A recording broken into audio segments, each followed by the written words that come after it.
nós somos regidos pelo amor romântico, que é apenas uma forma de amor que entrou nas relações a partir do século XX, 1940 para cá, muito incentivado pelos filmes de Hollywood. Então, esse tipo de amor, ele prega a idealização. Você conhece uma pessoa, idealiza, atribui a ela características que ela não tem. No casamento, na vida a dois, no cotidiano, você começa a ter que perceber outros aspectos. Não dá para manter a idealização. Aí você se desencanta, mas ele traz outros ideais e outras expectativas também que não se cumprem. Principalmente a ideia de que os dois vão se transformar num só. Isso é o que a gente aprende. Quando você vê um casal, todo mundo encara com a maior naturalidade um se meter na vida do outro. O que você tem que dizer para o seu cunhado, o que você tem que dizer para o seu chefe, e se mete até com a roupa que o outro usa ou a outra. Então, nós aceitamos esse não respeito à individualidade do outro como se fosse uma coisa muito natural, porque o amor romântico prega o não respeito à individualidade, na hora que prega que os dois se transformam num só, que um vai ter todas as necessidades atendidas do outro, pelo outro, que só tem sentido se o amado tiver em tudo que você faz. Prega uma mentira horrorosa, Mário. O amor romântico prega que quem ama não tem tesão por mais ninguém. A gente sabe que isso não é verdade, né? Então, olha, o amor romântico ele é tão prejudicial que quando uma pessoa descobre que seu parceiro ou sua parceira transou com alguém, o sofrimento é imenso, porque ela está convencida de que não é amada. Né? Ela acreditou que quem ama não se interessa por mais ninguém. Então, essa questão na pandemia do não respeito à individualidade do outro traz sérios prejuízos.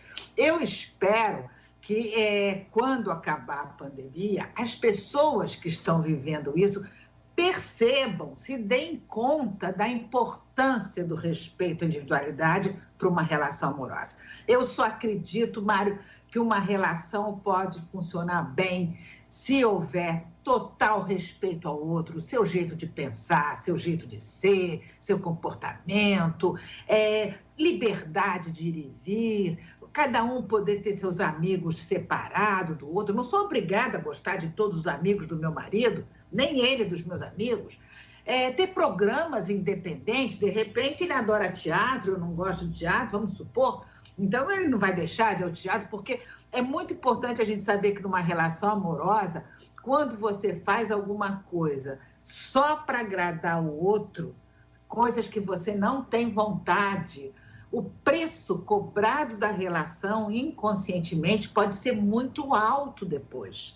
Né? Quer dizer, eu estou fazendo um sacrifício, o outro passa a ser um devedor, está sempre me devendo alguma coisa e isso vai ser cobrado. E essa cobrança sempre vem, não é, Regina? Sempre vem. A pessoa pode até engolir, mas depois ela vomita aqui, de uma forma ou de outra. E vem inconscientemente, porque às vezes é uma derrubada que você dá, de repente você desmoraliza o outro, quer dizer, você não tem nem consciência, a coisa está tão trancada dentro de você que sai. Então, isso é muito importante, não se fazer nada que a gente não aceita, mas isso não é só no comportamento, na vida sexual também, né, Mário? Quer dizer, muita gente acaba cedendo, fazendo coisas que não gosta, que não tem vontade, ou fantasias, que eu tenho só para agradar, com medo de perder. Isso tem um preço que pode ser tão alto que chegue a inviabilizar a relação. Isso é um aspecto. Outro aspecto na pandemia são as pessoas que estão distantes, fisicamente distantes das pessoas amadas, mesmo as pessoas casadas. Eu recebo mensagens de gente que diz assim, olha, meu casamento já tem 15 anos, ou 10 anos, ou 18 anos e tal, meu marido é uma pessoa legal, mas já está meio morno, dá para ir levando, porque eu tenho um namorado que eu encontro no motel uma vez por semana. Isso é muito comum em homens e mulheres.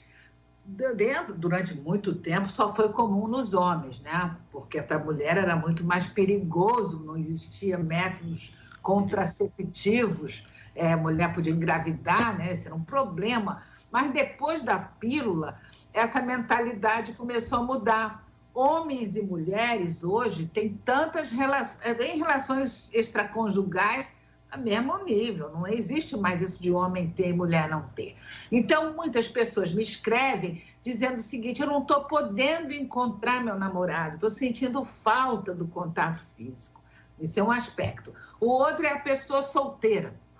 A pessoa que está em home office, está com medo de sair, porque abriu, aqui no Rio abriram os shoppings, mas eles estão vazios. Muita gente está com medo de sair. As pessoas continuam trancadas em casa. Então, de repente, as pessoas me escrevem, dizem assim: eu não estou podendo, eu não tenho namorado, estava muito bem, mas eu ia para os bares, encontrar os amigos, agora eu não posso fazer nada disso. Então, as pessoas vão ter que desenvolver uma coisa muito importante, que é a capacidade de ficar bem sozinho. Quer dizer, sozinho não é morar lá no alto do Himalaia. Ficar bem sozinho é sem ter um par amoroso fixo, estável. Isso é muito importante, que as pessoas não aprendem isso, né? A gente, na nossa cultura, desde cedo, quando é que você vai encontrar sua alma gêmea? Como que você vai casar? Quando você vai encontrar a pessoa certa? Ninguém incentiva as pessoas a ficarem bem sozinhas, que, aliás, elas ficam mais aptas para escolher melhor uma relação amorosa quando você fica bem sozinho, que aí você não precisa inventar uma pessoa, né, e atribuir a ela coisa que ela não tem. Regina, nesse amor romântico que você fala, né, que cria toda essa aura, esse mistério, essa fantasia, o ciúme joga pesadíssimo nisso aí, não é, Regina? Porque se a gente vive em cima de uma ideia de que quem ama não olha para mais ninguém, se a pessoa olhar, você fica com medo do abandono. Então, eu estou deixando de ser amado, né? Mas o ciúme também é uma construção social, porque o amor se você pegar a história, cada período da história, o amor se apresentou de uma forma, né? Na Grécia clássica era de um jeito, na Idade Média era de outro, né? O amor vai mudando. Esse amor romântico, felizmente, Mário, está dando sinais de sair de cena, porque os anseios contemporâneos são em busca da individualidade. Hoje, a grande viagem do ser humano é para dentro de si mesmo. Cada um quer saber seu potencial a desenvolver, suas possibilidades na vida, e o amor romântico prega o oposto da individualidade. Então, ele está dando sinais de sair de cena. E ao sair de cena, tem uma coisa muito interessante: o amor romântico está levando a sua característica básica, que é a exigência de exclusividade. Por isso, a gente está assistindo tantas novas formas de amor surgirem. Amor a três, poliamor, relações livres. O último livro que eu escrevi, há 2 anos e pouco, foi Novas Formas de Amar. Eu escrevi esse livro porque eu tenho consultório há 46 anos. De 6 anos para cá, eu comecei a receber casais para atender em terapia de casal com um conflito que eu nunca tinha visto na vida. Umas partes propõe abertura da relação, a outra parte se desespera, vem parar no consultório. Então, essa questão de desejar abrir a relação é uma coisa que está crescendo muito. Eu faço lives toda semana, convido o pessoal todo que assiste e ouve a Rádio Metrópole no meu Instagram, que é Regina Navarro Lins. Eu faço várias lives por semana e as questões mais pedidas são 2. Abrir a relação. O que eu digo para meu marido que eu quero abrir a relação? O que eu digo para minha namorada que eu quero abrir a relação? Isso é uma quantidade enorme. E a outra questão mais solicitada é o que eu já percebi desde que eu comecei a trabalhar em consultório há 46 anos, é o maior problema vivido pelos casais, que é o sexo no casamento. Esse é um problema também muito trazido. E agora, Regina, quando as pessoas, nesse ideal do amor romântico, acham que pode virar uma só, a primeira coisa que as pessoas perdem é a sua individualidade. Ora, Se um tem que saber de tudo que o outro faz o tempo todo, ter acesso ao telefone, saber para onde foi, com quem foi, para onde viu, para onde não sei o quê, aí é uma coisa sufocante, é para acabar mesmo. Está caminhando ou para mentira pura, cada um tem um amante mais super escondido, se sentindo culpado, não é? Ou então acabar o casamento. Ou não é? É sufocante, concordo com você. Essa questão do controle, mas as pessoas não refletem sobre isso. Você sabe que na pesquisa desse último livro, eu até coloquei no livro, foi feito uma pesquisa da Universidade de Michigan, que eles mostram que até os cientistas que fazem as pesquisas sobre a não monogamia, eles já vão, com seus preconceitos, já vão tendenciosos, colocando a monogamia como superior. Monogamia, exigência de monogamia, significa controle, né? Quer dizer, a pessoa, ela acha que não pode, então tem que controlar. Então, isso é uma coisa terrível, porque isso é que dá as agressões que as mulheres sofrem, feminicídio. Se você for ver, é por uma questão de ciúme, pelas pessoas acreditarem que ninguém pode ter uma vida própria, que a tua vida tem que estar totalmente voltada para o parceiro. E é isso que acontece, né, Mário? A maioria dos casamentos não é legal porque as pessoas não respeitam a individualidade do outro, não percebem que controlar o outro é totalmente desnecessário, ninguém controla ninguém. Você sabe como é que eu descobri claramente que ninguém controla ninguém? Porque eu tive um programa de rádio, antes da Rádio Metrópole, que eu respondia perguntas de ouvinte. E quase todas as perguntas eram assim, será que ele me trai? Será que ela tem outro? Será que não sei o quê? Aí eu falei, gente, as pessoas são obcecadas por isso. Aí eu estava atendendo no consultório um paciente, que era um advogado, muito interessante, muito legal, e ele me contou uma coisa que eu falei, gente, é inacreditável alguém ainda acreditar que você pode controlar alguém. Ele era casado com a mulher mais controladora e ciumenta do planeta, e ela só acordava às 10 da manhã. Ela não trabalhava, não fazia nada, ela existia para controlar. E ele era um advogado que tinha escritório, e me contou o seguinte, Mário, que todos os dias ele saía de casa às 15 para as 7 da manhã, e há 3 anos ele tinha uma namorada que ele passava na casa da namorada todos os dias. E quando ele chegava no escritório, um pouquinho antes das 10, ele já estava tranquilão, aí a mulher começava a ligar o dia inteiro.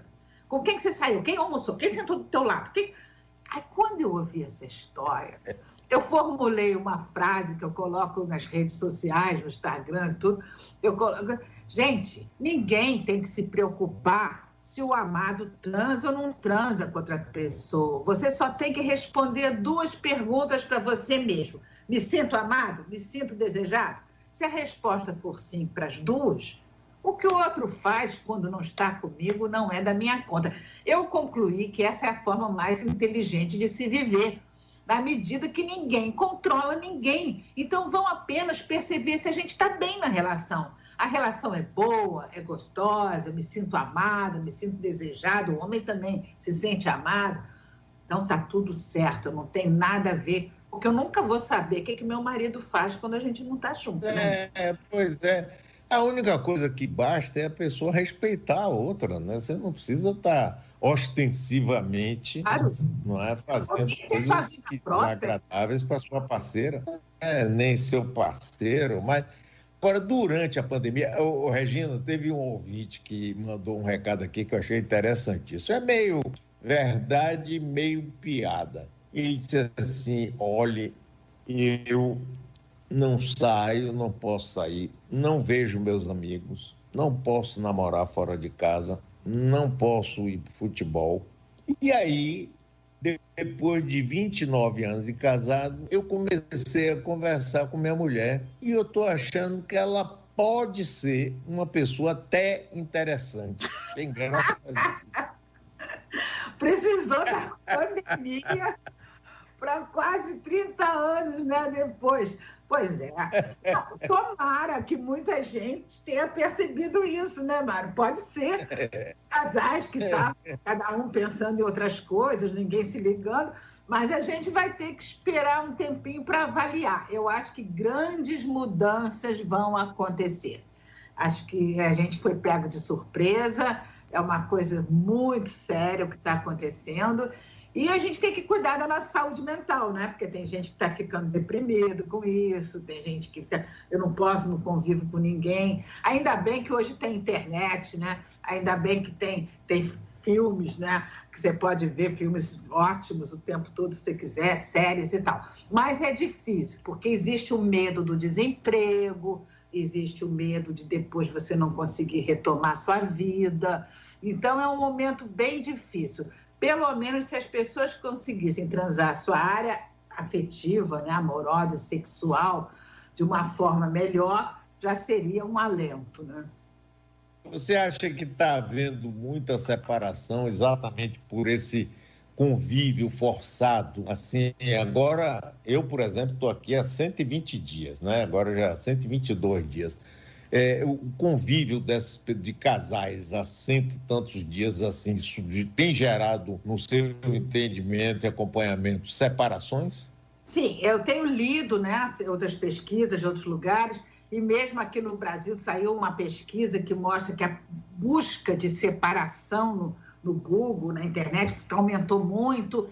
Eu acredito que vai haver separação. Eu acredito que vai chegar uma hora que as pessoas... Porque sabe o que acontece, Mário? Por exemplo, eu já vi amigas inseparáveis, duas amigas, que viviam muito bem, muito amigas. Foram fazer uma viagem de 30 dias para a Europa, dormindo no mesmo quarto, ficando 24 horas por dia. Quando voltaram, a amizade tinha acabado. Né?